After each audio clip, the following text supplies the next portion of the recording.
Hi guys, welcome to our channel audio stories with Maithri. నా ఛానల్ని ఎవరైనా ఫస్ట్ టైం చూస్తున్నట్టయితే తప్పకుండా లైక్ చేయండి, షేర్ చేయండి అండ్ సబ్స్క్రైబ్ చేసుకోండి ఫ్రెండ్స్. ముడిపడని వీడని బంధం పార్ట్ 36. ఇక లేట్ చేయకుండా స్టోరీలోకి వెళ్ళిపోదామా? కన్న తల్లి కాదు అన్నాడు నీ తండ్రి.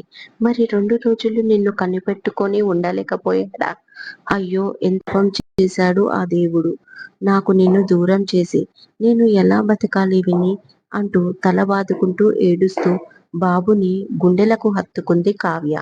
విని, లే లే నాన్నా, చూడు అమ్మని వచ్చాను, నీ అమ్మని వచ్చాను రా కన్నయ్య, నీ అమ్మ అని వచ్చాను అంటూ కావ్య పిచ్చిదానిలాగా ఏడుస్తుంటే అక్కడ ఉన్న ప్రతి ఒక్కరూ, హాస్పిటల్లో స్టాఫ్ కూడా కంటతడి పెట్టారు. నాకు ఎవరూ లేరు కన్నయ్య, అన్నీ నువ్వే అనుకున్నాను కన్నయ్య, చూడు ఉమ్మా అని ఒక్కసారి పిలువు కన్నయ్య అని అంటుంటే కళ్యాణ్, అతని ఫ్యామిలీ కూడా తట్టుకోలేక ఏడుస్తున్నారు తన మాటలకి. కానీ జవాబు చెప్పలేకపోతున్నారు ఆమెకి. నా మీద అలిగి వెళ్ళిపోయావా? నేను మంచి అమ్మని కాదు, చాలా చెడ్డదాన్ని. వీళ్ళ మాటలకు భయపడి నేను నిన్ను ఎందుకు వదిలేసి వెళ్ళిపోయాను? నాతో పాటు తీసుకెళ్లాల్సింది కదా. అయ్యో, ఎంత పెద్ద తప్పు చేశాను నేను అని ఏడుస్తూనే ఉంది. నారాయణ, శారదమ్మలు వచ్చారు అప్పుడే. నారాయణను చూడగానే, చూడు నీ దీవెన ఫలించింది. నేను కుళ్ళి కుళ్ళి ఏడ్చే రోజు త్వరలోనే వస్తుందని అన్నావు కదా ఆ రోజు. ఇదిగో నా బిడ్డ నాకు దూరమై మీరు కోరుకున్నా నేను ఏడ్చే రోజు వచ్చేసింది. నా బిడ్డ నన్ను వదిలేసి వెళ్ళిపోయాడు. కానీ నేనెందుకు బతికున్నానో అర్థం కావడం లేదు అంటూ తల బాదుకుంది నారాయణ ముందు. నారాయణ, శారదాలు కూడా ఏడుస్తారు కావ్యని, బాబుని అలా చూసి. శరత్, సుప్రియ అను కంట్రోల్ చేయలేకపోయారు కావ్యని. ఏడ్చి ఏడ్చి కావ్య కళ్ళు తిరిగి పడిపోయింది. 2 గంటలకు స్పృహ వచ్చేసరికి బాబు లేడు. బాబుని అడిగింది కావ్య. తీసుకెళ్ళిపోయారే అంటూ ఏడ్చింది సుప్రియ. ఆ మాటలు విని రాయిలాగా మారిపోయింది కావ్య. కొన్ని గంటలు శూన్యంలోకి చూస్తూ ఉండిపోయింది. శరత్ అక్కడ అన్ని కార్యక్రమాలు కంప్లీట్ అవ్వగానే మళ్ళీ వచ్చాడు హాస్పిటల్కి కావ్య కోసం. కావ్య హెల్త్ కండిషన్ చాలా వీక్గా ఉంది అంట. ఒకరోజు అబ్జర్వేషన్లో పెట్టాలి అన్నాడు డాక్టర్ అంటుంది సుప్రియ. సుప్రియ గారు, మీరు కావ్యను చూసుకోండి. ఎలాంటి అవసరం ఉన్నా ఒక కాల్ చేయండి. కళ్యాణ్ ఫ్యామిలీని కూడా ఓదార్చడం ఎవరి తరం కావడం లేదు. వాళ్ళు కూడా దుఃఖంలో ఉన్నారు. ముఖ్యంగా కళ్యాణ్ చాలా గిల్టీగా ఫీల్ అవుతున్నాడు. బాబుకి ఇలా జరగడం తనే కారణమని అంటున్నాడు అన్నాడు శరత్. అసలు ఏం జరిగింది? ఎలా పడిపోయాడు బాబు? ఏడుస్తూ అడుగుతుంది సుప్రియ. ఏం చెప్పాలి, వీడి మొండి చేతలకి. నిన్న నైట్ ఫుల్ డ్రింక్ చేసి బాబుని తీసుకొని తన రూంలోకి వెళ్ళాడంట కళ్యాణ్. అక్కడికి అను వెళ్ళి బాబుని తెచ్చుకుంటుంటే, వద్దు నా దగ్గరే పడుకుంటాడు, ఇక పైన నేను తప్ప వాడికి అమ్మతో అవసరం లేదు అంటూ అరిచాడంట. దాంతో భయపడి అను వచ్చేసింది. కానీ మధ్యరాత్రి బాబు లేచి పాలకి ఏడుస్తూ బెడ్రూమ్ డోర్ ఓపెన్ ఉండడంతో మెట్లగుంట కిందికి రావడానికి ప్రయత్నించాడు. అసలే చిన్నవాడు, సరిగ్గా నడవడం రాదు. దాంతో పైనుంచి కింద పడి తలకి దెబ్బ తగిలింది. రాత్రి 2 గంటలకు హాస్పిటల్కి తీసుకొచ్చారు. కానీ అప్పటికే బాబు అంటూ ఏడ్చాడు శరత్. అంటే నా బాబు చనిపోవడానికి కారణం కళ్యాణ అని అడిగింది రూంలోంచి బయటికి వచ్చిన కావ్య. అంతా వినేసింది అప్పటికే. కాదు కావ్య, వాడు కావాలని చెయ్యలేదు అని శరత్ మాట పూర్తి కాకముందే మధ్యలో ఆపేస్తూ, మాట్లాడకు శరత్, నన్ను అన్నాడు కానీ తనేం చేశాడు? బాధ్యత లేదా అతనికి? నన్ను తల్లిని కాదన్నాడు, మరి తను తండ్రి అయ్యాడా? నా బాబుని అన్యాయంగా పొట్టన పెట్టుకున్నాడు. ఇక జీవితంలో కళ్యాణ్ని నేను ఎప్పటికీ క్షమించను అని గట్టిగా అరుస్తూ నా కన్నయ్య ఎంత ఏడ్చాడో, వాడికి ఎంత పెయిన్ వచ్చిందో, నన్ను ఎంత మిస్ అయ్యాడో. చిన్న దెబ్బ తగిలితేనే 10 సార్లు చూపిస్తాడు దెబ్బ తగిలింది అని. ఎలా తట్టుకున్నాడో నా చిట్టి తండ్రి. నా కన్నయ్యను నేను కళ్ళల్లో పెట్టుకొని చూసుకునేదాన్ని. అలాంటిది నన్ను దూరం చేశాడు. ఇప్పుడు ఎవరికీ అందనంత దూరం వెళ్ళిపోయాడు నా కన్నయ్య అని గుండె పగిలేలా ఏడుస్తూ స్పృహ తప్పిపోయింది మరొకసారి కావ్య. తనని వెంటనే రూమ్‌లోకి చేర్చి సెలైన్ పెట్టారు. తనకి చాలా ఫీవర్‌గా ఉందని ఇంజెక్షన్ చేశాడు డాక్టర్. చాలా జాగ్రత్తగా చూసుకోమని చెప్పి వెళ్ళిపోయాడు. గంటయ్యాక మళ్ళీ కన్నయ్య కన్నయ్య అంటూ కలవరింతలు మొదలుపెట్టింది కావ్య. ఎంత కష్టం వచ్చినా కాన్ఫిడెంట్‌గా కనిపించే కావ్యని అలా చూస్తూ తట్టుకోలేకపోయింది సుప్రియ. విషయం తెలుసుకుని హాస్పిటల్‌కి వచ్చిన తేజ్‌ని చూసి కంగ్రాచ్యులేషన్ మిస్టర్ తేజ్. మీరు కొట్టిన దెబ్బతో అటు భర్తని, ఇటు బిడ్డని పోగొట్టుకుంది కావ్య. బతికి ఉండగానే దాని శవాన్ని చేశారు.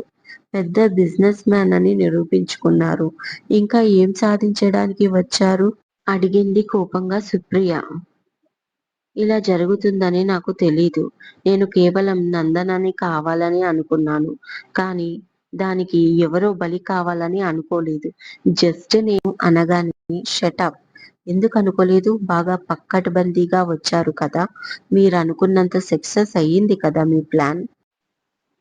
ఇక మీడియాలో కూడా చెప్పి ఉంటే బాగా పాపులారిటీ వచ్చేది అంటుంది కోపంగా సుప్రియ.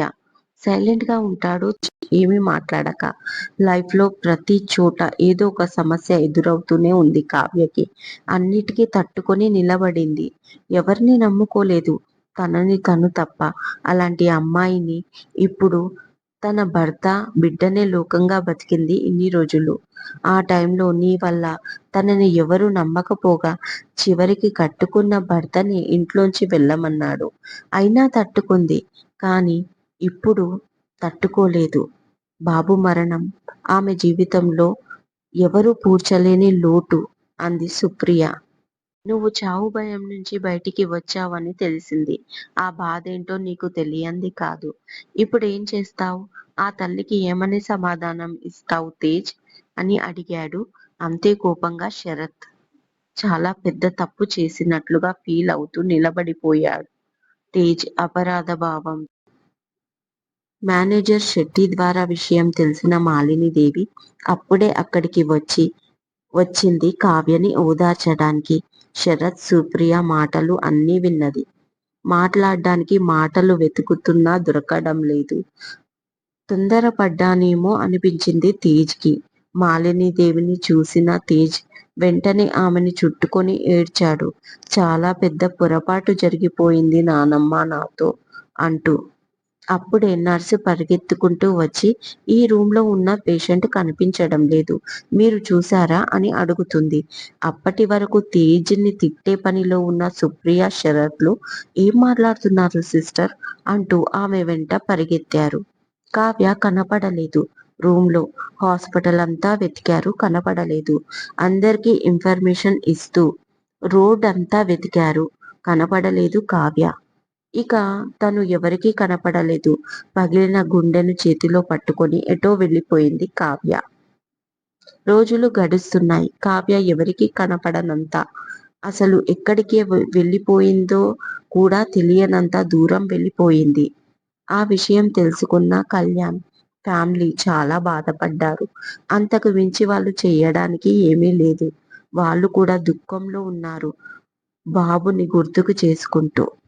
కానీ సురేంద్ర అటు పోలీసులకు కంప్లైంట్‌తో పాటు ఇటు తెలిసిన వాళ్ళందరికీ ఫోన్ చేశాడు. కావ్య ఎక్కడైనా కనిపిస్తే చెప్పమని. కళ్యాణ్ బాబు బాధలోంచి తేరుకోవడం చాలా కష్టమైపోయింది. రోజు రోజుకి మరీ పిచ్చివాడిలా తయారయ్యాడు. రూమ్ నుంచి బయటికి రావడం కూడా మానేశాడు. తమ్ముళ్ళు, చెల్లి కూడా దగ్గరికి వెళ్ళాలంటే భయపడ్డారు. వెళ్ళి కదిలించినా గట్టిగా అరిచి వెళ్ళగొట్టేసేశాడు. ఒకరోజు నానమ్మ, బాబాయ్, పిన్ని, తల్లి, తండ్రి కళ్యాణ్‌ని పట్టుకొని ఏడ్చారు. నువ్వు తప్ప మాకు ఎవరున్నారు? జరిగిన దాన్ని మార్చలేం. వాస్తవాన్ని ఒప్పుకొని ముందుకు వెళ్ళమని తమ బాధ అతనికి చెప్పుకుంటూ. ఇక వాళ్ళ ఏడుపు చూసి గుండెను రాయి చేసుకొని బతకడం మొదలుపెట్టాడు కళ్యాణ్. తనని తను బిజీ చేసుకున్నాడు. ఇక మొత్తం టైం బిజినెస్లో కేటాయించడం మొదలుపెట్టాడు. నెలలో 20-25 రోజులు బయటే ఉంటున్నాడు. బిజినెస్ ట్రిప్పై బిజినెస్ని కూడా బాగా విస్తరించాడు. కావ్య వెళ్ళిపోయిందని తర్వాత తెలిసింది తనకి. చాలా ఫీలయ్యాడు. కానీ బయటపడడం తన వల్ల కాలేదు. ఒక్కసారిగా ఇల్లు ఖాళీ అయిపోయినట్టుగా అనిపించింది. ఇంట్లో సందడి లేకుండా పోవడంతో సూరమ్మ, కస్తూరి డిప్రెషన్‌లోకి వెళ్లారు. ఇక క్రాంతి బలవంతంపై ఇల్లు మారారు. అదే ఇంట్లో ఉంటే బాబు జ్ఞాపకాలు మర్చిపోలేకపోతున్నామని. నందన కూడా వాళ్ళతో పాటు ఉంది. ఆమెకు ట్రీట్మెంట్ ఆగలేదు. జరుగుతూనే ఉంది. గతం గుర్తుకు రాలేదు కానీ కళ్యాణ్ కుటుంబంలో వారికి జరిగిన పరిణామాలు అర్థమయ్యాయి. బాబు విషయం, కావ్య వెళ్ళిపోయిందన్న విషయం ఆమెకి కొత్త జ్ఞాపకాలను తెచ్చిపెట్టింది. అందుకే అనూకి తోడుగా ఇంట్లోనే ఉంటుంది. కళ్యాణ్ కుటుంబం కూడా నందనాని ఒక ఫ్యామిలీ మెంబర్ లాగా చూస్తుంది. కాలం ఎవరి కోసం ఆగదు. తన పని తను చేసుకుంటూ పోతుంది. చూస్తూ ఉండగా 2 సంవత్సరాలు గడిచిపోయాయి. కాలంతో పాటు వచ్చిన మార్పులు. శారదా నారాయణలు హైదరాబాద్లో బిజినెస్ మానేసి వైజాగ్ వెళ్ళిపోయారు. నందన ఇంట్లో కూర్చోవడం ఎందుకని ఈవెంట్ ప్లానర్గా ట్రైనింగ్ ఇప్పించాడు డాక్టర్ సలహా మేరకు. ఆమె తోరణం అనే ఈవెంట్ కంపెనీ పెట్టుకుంది సొంతగా కళ్యాణ్ హెల్ప్తో. క్రాంతి తను కూడా కళ్యాణ్ అడుగుజాడల్లో బిజినెస్లో టేకోవర్ చేశాడు. అరవింద్ తన స్టడీ కంప్లీట్ అవ్వడంతో బిజినెస్ మేనేజ్మెంట్ కోర్స్ అంటూ కెనడా వెళ్ళాడు స్పెషల్ ట్రైనింగ్కి. అనూష తన స్టడీ కంప్లీట్ అవ్వడంతో నందినికి అప్పుడప్పుడు హెల్ప్ చేస్తూ ఉంటుంది ఆఫీస్కి వెళ్ళి. అంతకు మించి ఆమెకు మరొక ఆలోచన లేదు. వసుధ ఆమెకు పెళ్లి సంబంధాలు చూస్తుంది. చలపతి ఆఫీస్లో తక్కువ, స్కూల్ పిల్లలతో ఎక్కువ టైం గడుపుతున్నాడు. శరత్, సుప్రియలు పరిచయం పెరగడంతో ఒకరినొకరు ఇష్టపడి పెళ్లి చేసుకున్నారు. ప్రస్తుతం అబ్బా సండే కదా రెస్ట్ తీసుకుందామంటే ఇంత పని చేపిస్తున్నారు నాతో ఏడుస్తూ అంటుంది సుప్రియ. నువ్వు మాత్రం నాతో ధమ్కి బిర్యానీ చేయించట్లేదా? జస్ట్ ఉల్లిపాయలు కోయడం ఒక పనేనా అంటూ కళ్ళు తుడుస్తూ అడుగుతాడు శరత్. నాకు నేను వండేది బయట తెచ్చుకున్నది కూడా నచ్చట్లేదు అంటుంది సుప్రియ.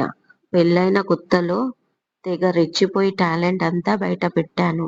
అందుకే ఇప్పుడు చచ్చిపోతున్నాను అన్నాడు శరత్. అంతేలే మీ మొగాళ్ళంతా ఇంతే. ఏ ఆడదైనా ప్రియురాలిగానే నచ్చుతుంది. పెళ్ళామైతే నచ్చదు అని మూతి తిప్పుకుంది సుప్రియ. ఓ డార్లింగ్ నేను అవన్నీ అనలేదు. నేను ఉల్లిపాయలు కోయడం అయిపోతే నువ్వు పక్కకెళ్ళి ఏడు అనగానే కోపంగా చూస్తుంది సుప్రియ. అయ్ బాబోయ్ అలా చూడకే అంటే కళ్ళు తుడుచుకొని వెళ్ళి టీవీ చూస్తూ ఉండు రిలాక్స్గా. నేను బిర్యానీ దంపై పెట్టి నీతో జాయిన్ అవుతాను అంటాడు శరత్ సుప్రియని కూల్ చేయడానికి. ఓకే అంటూ కిలకిలా నవ్వి బయటికి వెళ్ళిపోతుంది సుప్రియ. ఈ నవ్వు చూసే పడిపోయాను పో అనుకుంటూ తన పనిలో పడతాడు శరత్.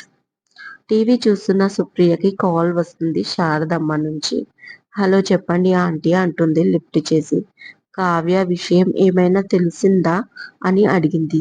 లేదా ఆంటీ ఏమీ తెలీదు అంది సుప్రియ. ఇలా జరుగుతుందనుకోలేదమ్మా అంటుంది బాధపడుతూ శారద. బాధపడకండి ఆంటీ ఒక మాట అడుగుతాను తప్పుగా అనుకోరు కదా అంటుంది సుప్రియ. చెప్పమ్మా అంది ఆమె. మీకు కావ్యపై అంత ప్రేమ ఉంటే తనని ఎందుకు పట్టించుకోలేదు మీరు అని అడిగింది. అటువైపు నుంచి మౌనం. సారీ ఆంటీ ఆ టైంలో తనకి మీ సపోర్ట్ చాలా అవసరం. నిజంగా తల్లిదండ్రులుగా మీరు తనకు సపోర్ట్ చేసి ఉంటే ఇప్పుడు తను మీ దగ్గరే ఉండేది అందుకని అంటున్నాను అంటుంది సుప్రియ. నాకు అదే బాధగా ఉంది ప్రియా. మా నాన్న నా మంచి కోసం మరో పెళ్లి చేశాడు. కానీ అతను రాక్షసుడని మా నాన్న వెళ్ళిపోయాక నాకు తెలిసింది అంటుంది శారద. ఇదండి ఇవాళటి ఎపిసోడ్. ఈ ఎపిసోడ్ మీకు నచ్చింది అనుకుంటున్నాను. మీకు నచ్చినట్టు అయితే తప్పకుండా లైక్ చేయండి, షేర్ చేయండి అండ్ సబ్స్క్రైబ్ చేసుకోండి ఫ్రెండ్స్. మరొక మంచి ఎపిసోడ్‌తో మీ ముందు ఉంటాను. మైత్రి.